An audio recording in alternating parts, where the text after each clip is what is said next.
حاجی اسد کے بڑے بیٹے کا کہنا ہے کہ ان کا جمہوریت سے ایمان سن 99 میں ہی اٹھ گیا تھا۔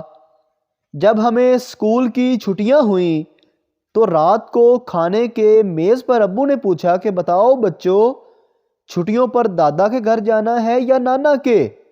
تو ہم سب بچوں نے ہم آواز ہو کر نعرہ لگایا کہ دادا کے گھر جانا ہے، لیکن امی کا موقف تھا صرف نانا کے گھر۔ چونکہ اکثریت زیادہ تھی تو ابو نے دادا کے گھر جانے کا اعلان کیا۔